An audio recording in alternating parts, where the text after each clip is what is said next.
વંદે માતરમ। આજે આપણે પુનરાવર્તન 1 ની સમજૂતી મેળવવાની છે। તો પુનરાવર્તન એટલે શું કે આપણે આગળ જે કંઈ પણ પાઠ કે કાવ્યની સમજૂતી મેળવી ચૂક્યા છીએ એમાંથી છે તમને પ્રશ્નો આપેલા હોય છે, જેના જવાબો તમારે સમજી વિચારીને લખવાના હોય છે। એ જ પ્રશ્નો આપેલા છે કે જેની સમજૂતી આપણે આગળ મેળવી ચૂકી છે કે એ પાઠ કે કાવ્ય આપણે ભણી ચૂક્યા છીએ। હવે પુનરાવર્તન છે ક્યાં લખવાનું છે, વિભાગ 1 માં કે વિભાગ 2 માં? તો પુનરાવર્તન છે એ તમારે વિભાગ 1 માં જ લખવાનું રહેશે। નવા પેજ ઉપર પુનરાવર્તન 1 નું હેડિંગ આપ્યા પછી જે રીતે પ્રશ્નો આપેલા છે એ રીતે ક્રમમાં પ્રશ્નોના જવાબ લખવાના। એક પ્રશ્ન પૂરો થાય પછી એક કે બે લીટી છોડીને બીજો પ્રશ્ન, ત્રીજો પ્રશ્ન એમ વ્યવસ્થિત જવાબો લખવાના છે। તો પુનરાવર્તનની સમજૂતી મેળવીએ। પુનરાવર્તન 1 એમાં પહેલો પ્રશ્ન આપેલો છે કે તમારા શિક્ષક પાસેથી વાર્તા ચિત્રો મેળવી નીચે મુજબની પ્રવૃત્તિઓ કરો। હવે અહીંયા શું કરવાનું છે કે તમારે શું કરવાનું છે પેલા પ્રશ્નમાં કે ચિત્ર વાર્તા છે કે વાર્તા ચિત્રો છે એ મેળવીને નીચે મુજબની પ્રવૃત્તિઓ કરવાની છે।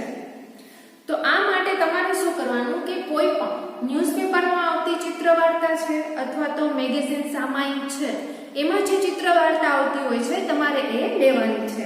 એમાં પહેલું આપેલું છે પ્રશ્ન 1 નો પહેલો પ્રશ્ન કે ચિત્રોને યોગ્ય ક્રમમાં ગોઠવો। જે ચિત્રો આપેલા છે એને વ્યવસ્થિત યોગ્ય ક્રમમાં ગોઠવવાના છે। ત્યાર પછી બીજો પ્રશ્ન આપેલો છે ગોઠવેલા ચિત્ર અનુસાર એક બે વાક્ય લખો। તમે જે ક્રમમાં ચિત્રો ગોઠવેલા છે કે પેલા છે ચિત્ર છે લેવાના, બરોબર સમજી લેવાના કે કયા ચિત્ર પછી કયું ચિત્ર આવશે કે આપણે વાર્તા છે તો પહેલું વાક્ય કયું આવશે, બીજું કયું આવશે, કઈ રીતે આગળ વધશે એમ। હવે ગોઠવેલા છે ચિત્ર અનુસાર એક બે વાક્ય લખો। પહેલા પ્રશ્નમાં તમને કીધું હતું કે ચિત્રોને યોગ્ય ક્રમમાં ગોઠવવાના છે। એ ગોઠવાઈ જાય પછી જે ગોઠવેલા ચિત્ર છે એ ચિત્ર અનુસાર એક બે વાક્ય લખો, એટલે વાક્ય લખવાના રહેશે। ત્યાર પછી તમને ત્રીજો પ્રશ્ન આપેલો છે કે વાક્યોને વાર્તામાં ઢાળો। એમાં શું કરવાનું છે કે વાર્તા છે બનાવવાની છે કે પહેલા તમે ચિત્ર ગોઠવો છો, ત્યાર પછી એને અનુરૂપ વાક્ય લખો છો અને પછી એને વાર્તા સ્વરૂપે લખવાનું છે કે વાર્તામાં ઢાળવાના છે। વાર્તાનું મુખ વાચન કરો। આખી વાર્તા તૈયાર થઈ જાય ત્યારે ચિત્ર ગોઠવીને વાક્ય ગોઠવવાના, ત્યાર પછી એને બરોબર આપણે જે રીતે વાર્તા આવતી હોય એ પ્રમાણે લખવાનું અને એ વાર્તા તમારે વાંચવાની છે। તમે તમારા મમ્મી પપ્પા, ભાઈ બહેન છે, ઘરના સભ્યો છે, દાદા દાદી છે એની સમક્ષ એ વાર્તા વાંચી શકો છો। તો આ હતો તમારો પહેલો પ્રશ્ન કે એમાં તમારે શું કરવાનું છે। ફરીવાર સમજૂતી આપી દઉં છું કે ચિત્રોને યોગ્ય ક્રમમાં ગોઠવો। જે ચિત્રો આવશે તમારે કોઈ પણ સામાયિક હોય, મેગેઝિન હોય કે વર્તમાન પત્ર છે આવતા હોય એમાંથી ચિત્રો છે એ ચિત્રો લેવાના છે। ત્યાર પછી એ ચિત્રોને યોગ્ય ક્રમમાં ગોઠવવાના છે અને ત્યાર પછી બીજા પ્રશ્નમાં આપેલું છે ગોઠવેલા ચિત્ર અનુસાર એક બે વાક્ય લખો। તમે જે ચિત્ર ગોઠવેલા છે એને અનુસાર વાક્ય લખવાના છે અને ત્રીજું વાક્યોને વાર્તામાં ઢાળો। પછી એની વાર્તા બનાવવાની છે વ્યવસ્થિત પેરેગ્રાફ પાડીને વાક્યો છે લખવાના, ત્યાર પછી એને એક પછી એમ જેમ વાર્તામાં ક્રમ આવતો હોય એ રીતે સરસ મજાની વાર્તા લખીને ચોથો પ્રશ્ન છે કે વાર્તાનું મુખ વાચન કરો। પછી એ વાર્તા છે એ તમારે વાંચવાની છે। તો આ હતો તમારો પહેલો પ્રશ્ન। હવે બીજા પ્રશ્નમાં શું છે જોઈએ તો પ્રશ્ન 2 નીચેના મુદ્દાઓ પરથી વાર્તા લખો। હવે અહીંયા તમને મુદ્દાઓ આપેલા છે, એ મુદ્દાઓ પરથી તમારે વાર્તા લખવાની છે। તો પહેલા તો સૂચના લખી લેવાની। સૂચના લખાઈ જાય એટલે તમારે અહીંયા જે આપણને મુદ્દા આપેલા છે એ બધા જ મુદ્દા જેમ આપેલા છે એમ વ્યવસ્થિત લખી લેવાના છે। ત્યાર પછી શું કરવાનું છે કે મુદ્દા લખાઈ જાય પછી પેરેગ્રાફ પાડીને વાર્તા લખવાની શરૂઆત કરવાની છે। તો મુદ્દા છે એ વાંચી જાઉં છું। હરણ અને કાગડો મિત્ર જંગલમાં સાથે એકબીજા વિના ન રહે। તો વાર્તાની શરૂઆત તમે કરી શકો છો કે એક જંગલ હતું, તેમાં ઘણા બધા પશુઓ, પ્રાણીઓ અને પક્ષીઓ રહેતા હતા. હવે એમાં હરણ અને કાગડો છે એ પણ રહેતા હતા અને બંને છે એ મિત્રો હતા. આ રીતે વાર્તાની શરૂઆત કરીને જે રીતે મુદ્દા આપેલા છે એ મુદ્દા પ્રમાણે વ્યવસ્થિત તમારે વાર્તા લખવાની છે. તો હરણ અને કાગડો મિત્ર એટલે બંને મિત્રો, જંગલમાં સાથે બંને છે સાથે જ રહેતા, એકબીજા વિના ન રહેવું, એકબીજા વિના એ બંને રહેતા નહોતા. મિત્રનું માનવું, શિયાળનું આવવું, કાગડાને સમજ આવી જવી.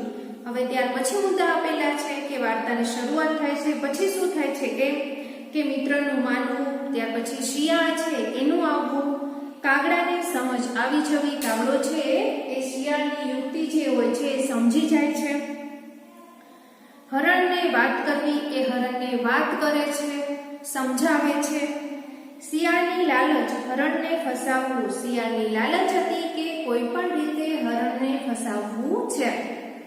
ત્યાર પછી કાગડાની ના, અને કાગડો છે એ ના પાડતો હોય છે, પોતાના મિત્રને સમજાવતો હોય છે. હરણનું ન માનવું, હરણ છે એ એની વાત માનતો નથી, એ પોતાનો મિત્ર જે સમજાવવા માંગે છે એ સમજતો નથી. ઝાડમાં ફસાવવું, અને ત્યાર પછી શું થાય છે કે એ ઝાડમાં ફસાઈ જાય છે.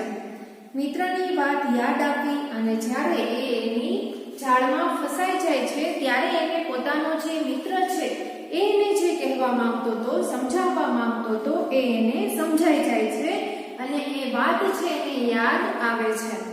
કાગડાનું આવવું અને બચી જવું. ત્યાર પછી વાર્તાના અંતમાં શું થાય છે કે કાગડો આવે છે અને એનો મિત્ર છે એ બચી જાય છે. આ રીતે છે તમારે પ્રશ્ન 2 માં પહેલા સૂચના લખવાની છે, ત્યાર પછી જે મુદ્દા આપેલા છે એ મુદ્દા લખવાના છે અને પેરેગ્રાફ પાડીને વ્યવસ્થિત છે એ વાર્તા લખવાની છે. વાર્તાને શીર્ષક પણ આપવાનું છે અને સાથે સાથે તમને આમાંથી શું શીખ મળી કે બોધ મળ્યો એ પણ જણાવવાનું રહેશે. હવે બીજો પ્રશ્ન પૂરો થાય પછી 1 કે 2 લીટી છોડીને ત્રીજો પ્રશ્ન આપેલો છે કે નીચેના પ્રશ્નોના ઉત્તર માટે આપેલા વિકલ્પોમાંથી સાચો ઉત્તર શોધીને તેનો ક્રમ અક્ષર પ્રશ્ન સામેના કોષ્ટકમાં ચોરસમાં લખો.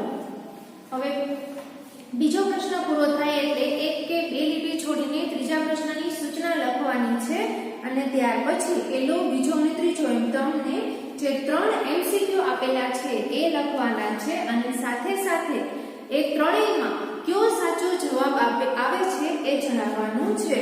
એમાં તમને પહેલો પ્રશ્ન આપેલો છે, કવિ હિંદને કોની ભૂમિ તરીકે ઓળખાવે છે, જેની સમજૂતી આપણે મેળવી ચૂક્યા છીએ કે કવિ હિંદને કોની ભૂમિ તરીકે ઓળખાવે છે, વેદોની, કૃષ્ણની, દેવોની કે પુણ્યની. હવે આ ચારમાંથી જે જવાબ આવતો હોય એ તમારે લખવાનો છે. ત્યાર પછી 20 ફૂટ ઊંચા સ્તંભ ઉપર શાની સ્થાપના કરવાની હતી એની સમજૂતી પણ આપણે મેળવી ચૂકી છે કે પરમેશ્વરની, મૂર્તિની, ચિત્રની કે ગણપતિની. આ 4 એમસીક્યુ છે, એમાંથી તમારે જે ઓપ્શન આપેલા છે એમાંથી તમારે જે સાચો જવાબ આવતો હોય એ લખવાનો છે. ત્યાર પછી ત્રીજો પ્રશ્ન છે, રવિશંકર મહારાજને માણસાઈના દીવા કોણે કહ્યા છે? પાઠની સમજૂતી વખતે મેં તમને આ યાદ રાખવાનું કહ્યું હતું કે આ છે તમે યાદ રાખજો, એટલે તમારે પાઠ વાંચવાનો છે અને સાથે સાથે જે જવાબ આવતો હોય એ લખવાનો છે. કે તમને 4 જે ઓપ્શન આપેલા છે કે ગાંધીજીએ કહ્યું હતું, મહેન્દ્ર મેઘાણીએ કહ્યું હતું, ઝવેરચંદ મેઘાણીએ કહ્યું હતું કે ધીરુભાઈએ કહ્યું હતું. જે સાચો જવાબ આવતો હોય એ તમારે લખવાનો છે. હવે પ્રશ્ન 3 છે, એના પછી આવે છે પ્રશ્ન 4 કે નીચેના પ્રશ્નોના ઉત્તર એક વાક્યમાં આપો. પ્રશ્ન 4 છે એમાં શું કરવાનું છે કે ત્રીજો પ્રશ્ન લખાઈ જાય એટલે 1 કે 2 લીટી છોડીને પ્રશ્ન 4 ની સૂચના લખવાની છે. ત્યાર પછી પહેલો જે પ્રશ્ન આપેલો છે કે ચિત્રમાં કોણ કોણ નજરે પડે છે, તો ચિત્રપાઠ છે એની આપણે સમજૂતી મેળવી લીધી છે. તો એ ફરીવાર છે તમારે પાઠ્યપુસ્તકમાં જોવાનું અને જે જવાબ આવતો હોય એ લખવાનો છે. પહેલા પ્રશ્ન લખવાનો, ત્યાર પછી પ્રશ્નનો જવાબ છે એ પૂરા વાક્યમાં લખવાનો. ત્યાર પછી બીજો પ્રશ્ન આપેલો છે, કવિ વંદન સ્વીકારવાનું કોને કહે છે? તો એમાં જે સાચો જવાબ આવતો હોય એ તમારે લખવાનો રહેશે. હવે ત્યાર પછી છે, શિલ્પી શું કરી રહ્યો હતો? ત્રીજો પ્રશ્ન આપેલો છે કે આ પાઠની સમજૂતીમાં એ જોયું છે કે શિલ્પી શું કરી રહ્યો હતો. તો એમાં તમારે લખવાનું છે જે જવાબ આવતો હોય એ કે શિલ્પી શું કરી રહ્યો હતો. ત્યાર પછી ચોથો પ્રશ્ન છે કે જોગણ ગામમાં મહારાજે શું જોયું? તો ત્યારે તમારે પહેલા ચોથો પ્રશ્ન લખવાનો છે અને આપણે પાઠની સમજૂતી છે એમાં જોયું હતું કે જોગણ ગામમાં મહારાજે શું જોયું હતું. તો એ જવાબ આવતો એ લખવાનો છે કે જોગણ ગામમાં મહારાજે શું જોયું.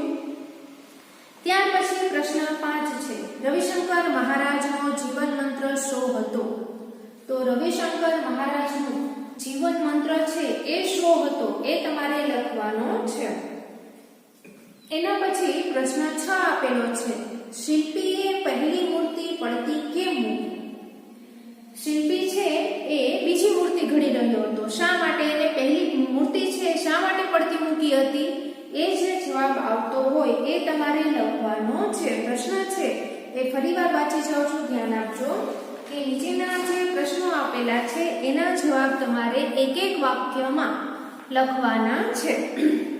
એમાં પહેલો પ્રશ્ન છે કે ચિત્રમાં કોણ કોણ નજરે પડે છે? બીજો પ્રશ્ન, કવિ વંદન સ્વીકારવાનું કોને કહે છે? એના પછી ત્રીજો પ્રશ્ન આપેલો છે કે શિલ્પી શું કરી રહ્યો હતો? ત્યાર પછીનો પ્રશ્ન, જોગણ ગામમાં મહારાજે શું જોયું? ત્યાર પછી પ્રશ્ન છે, રવિશંકર મહારાજનો જીવન મંત્ર શું હતો? એના પછીનો પ્રશ્ન છે, શિલ્પીએ પહેલી મૂર્તિ પડતી કેમ મૂકી? શા માટે એને પહેલી મૂર્તિ છે પડતી મૂકી હતી? હવે આ પ્રશ્ન પૂરો થાય પછી પ્રશ્ન 5 લખવાનો છે કે નીચેના વિશે 5-7 વાક્ય લખો. એમાં તમને કોઈ એક રમતવીર છે, વૈજ્ઞાનિક છે અને સમાજ સેવક છે. તો એમાંથી કોઈ પણ વિશે તમારે કોઈ પણ રમતવીર છે જે તમને પસંદ હોય એના વિશે તમે 5 થી 7 વાક્યો છે એ લખી શકો છો. એના પછી કોઈ પણ એક વૈજ્ઞાનિક વિશે લખવાનું છે કે અને ત્રીજું છે કે કોઈ એક સમાજ સેવક કે તમે જેના વિશે જાણતા હો, ઓળખતા હો, એના વિશે માહિતી હોય એવા કોઈ પણ એક સમાજ સેવક વિશે તમારે 5 થી 7 વાક્યો છે એ લખવાના છે. હવે પ્રશ્ન 5 પૂરો થાય પછી પ્રશ્ન 6 આપેલો છે, તમારી દિનચર્યા લખો. હવે દિનચર્યા એટલે શું? તો શરૂઆત કઈ રીતે કરશો? પહેલા તો તમારે તમારું નામ છે એ નામ લખવાનું છે કે તમારું જે નામ છે નામ લખો. પેરેગ્રાફ પાડીને શરૂઆત કરવાની. પછી તમે સવારે કેટલા વાગે ઉઠો છો? ઉઠ્યા પછી પહેલું કામ શું કરો છો? આખા દિવસમાં તમે જે કંઈ પણ કરતા હો કે કોઈ વ્યક્તિ હોય છે એ માણસ ઉઠે છે, સવારે ઉઠતા આવે એ ભગવાનને પગે લાગતો હોય કે માતા પિતાને પગે લાગતો હોય, ત્યાર પછી છે એ આખા દિવસમાં જે કંઈ પણ કરે છે કે તમે તમારો જે દિવસ છે એ દિનચર્યા કે સવારથી લઈને ઉઠો છો ત્યારથી લઈને રાતના સૂતા સુધી તમે શું કર્યું છે એ વર્ણવવાનું છે, એ લખવાનું છે. એટલે એ રીતે તમારે તમારી દિનચર્યા લખવાની રહેશે. હવે ત્યાર પછી છે પ્રશ્ન 7, વિચારકોએ આપેલી સૂક્તિઓ લખો. અહીંયા તમને એક ઉદાહરણ આપેલું છે કે ઉઠો, જાગો અને ધ્યેય પ્રાપ્તિ સુધી મંડ્યા રહો, સ્વામી વિવેકાનંદ. તો હવે એની સમજૂતી છે આપણે મેળવીએ કે એમાં શું આવશે. તો વિચારકોએ આપેલી સૂક્તિઓમાં આપણે બીજી સૂક્તિ છે એ લખીશું, જેમાં પુરુષાર્થ વિના પ્રારબ્ધ પાંગળું છે.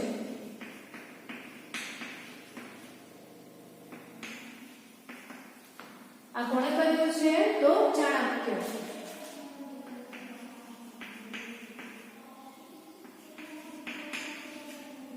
ત્યાર પછી બીજું જોઈએ તો ખરાબ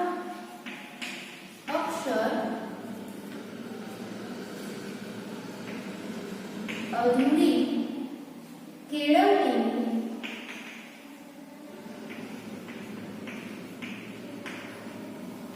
નિશાની છે.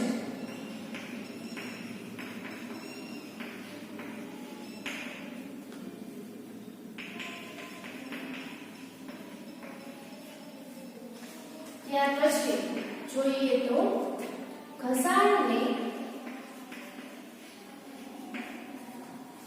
ઉજળા થઈએ, જેમાં રવિશંકર મહારાજ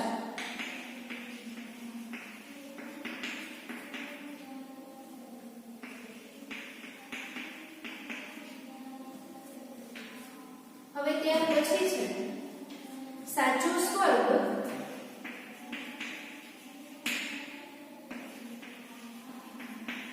માતાના ચરણોમાં છે.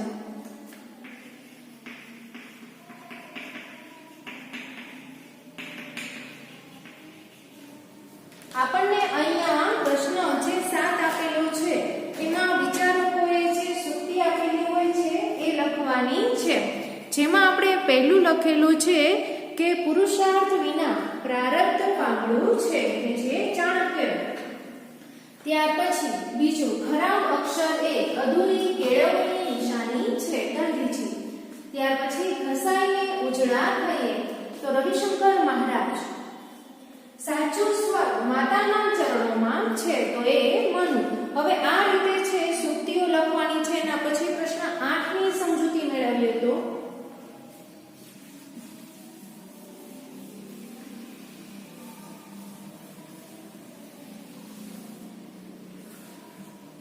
પ્રશ્ન 8 તમને આપેલો છે કે નીચેના શબ્દોના અર્થ આપી વાક્યમાં પ્રયોગ કરો. હવે શબ્દો આપેલા છે અને એના અર્થ લખવાના છે. તો આ જે શબ્દો છે એના અર્થ આપણે લખીશું. વાક્યમાં પ્રયોગ કઈ રીતે કરવાનો છે એ તમારે જાતે લખવાનો પ્રયત્ન કરવાનો. પ્રશ્ન 8 જેમાં તમને પ્રશ્ન આપેલા છે એમાં શબ્દો આપેલા છે તો પાણી, જેમાં રસવાઈ દીર્ઘાનો જે ફર્ક છે જોવા મળે છે. તો પાણી એટલે જળ, આ પાણી એટલે ખાર. હવે ત્યાર પછી છે ગુણ, તો સદગુણ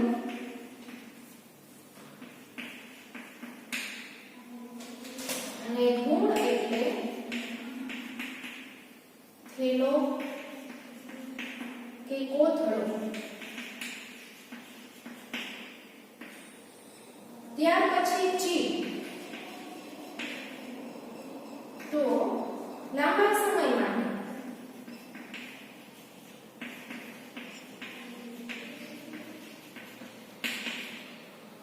અને આ ચીર એટલે વસ્ત્ર. ત્યાર પછી ઉદર, જેનો અર્થ થાય છે પેટ. અને ઉંદર એટલે આપણે બધાને ખબર છે કે ગણપતિ છે એનું વાહન વૃષભ.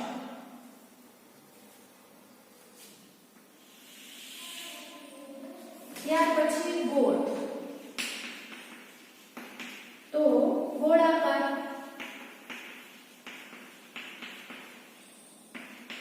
અને ગોળ એટલે જે ખાદ્ય પદાર્થ આપણે બધાએ ખાધેલો છે. ત્યાર પછી મોર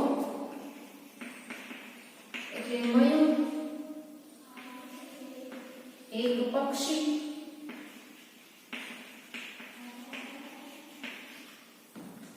અને મોર એટલે આંબાની મંજરી.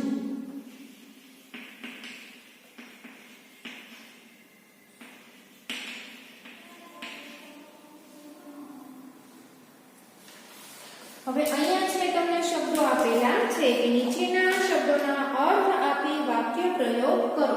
તો આપણે જે શબ્દોના અર્થ છે જોયા પહેલા જે શબ્દો અમુક છે એમાં રસ્વઈ દીર્ઘાય કે રસાવાળું દીર્ઘાળું ફરક જોવા મળે છે. ત્યાર પછીનો જે શબ્દો જોઈએ તો શબ્દો સરખા જ છે, એના અર્થ છે અલગ અલગ જોવા મળે છે. તો પાણી એટલે જળ, પાણી એટલે હાથ, ગુણ એટલે સદગુણ, ગુણ એટલે થેલો કે કોથળો, ચીર એટલે લાંબુ સમય માટે કે લાંબા સમય માટે, ચીર એટલે વસ્ત્ર, ઉદર એટલે પેટ, ઉંદર એટલે મૂષક. હવે ત્યાર પછી ગોળ, જે બંને સરખા જ શબ્દો છે. પહેલાનો અર્થ થાય છે ગોળાકાર અને બીજામાં એક ખાદ્ય પદાર્થ. બીજું મોર, તો મોર એટલે એક પક્ષી, મયુર, મોર આપણે બધાએ જોયેલો છે, અને મોર એટલે આંબાની મંજરી. તો આ હતા શબ્દોના અર્થ.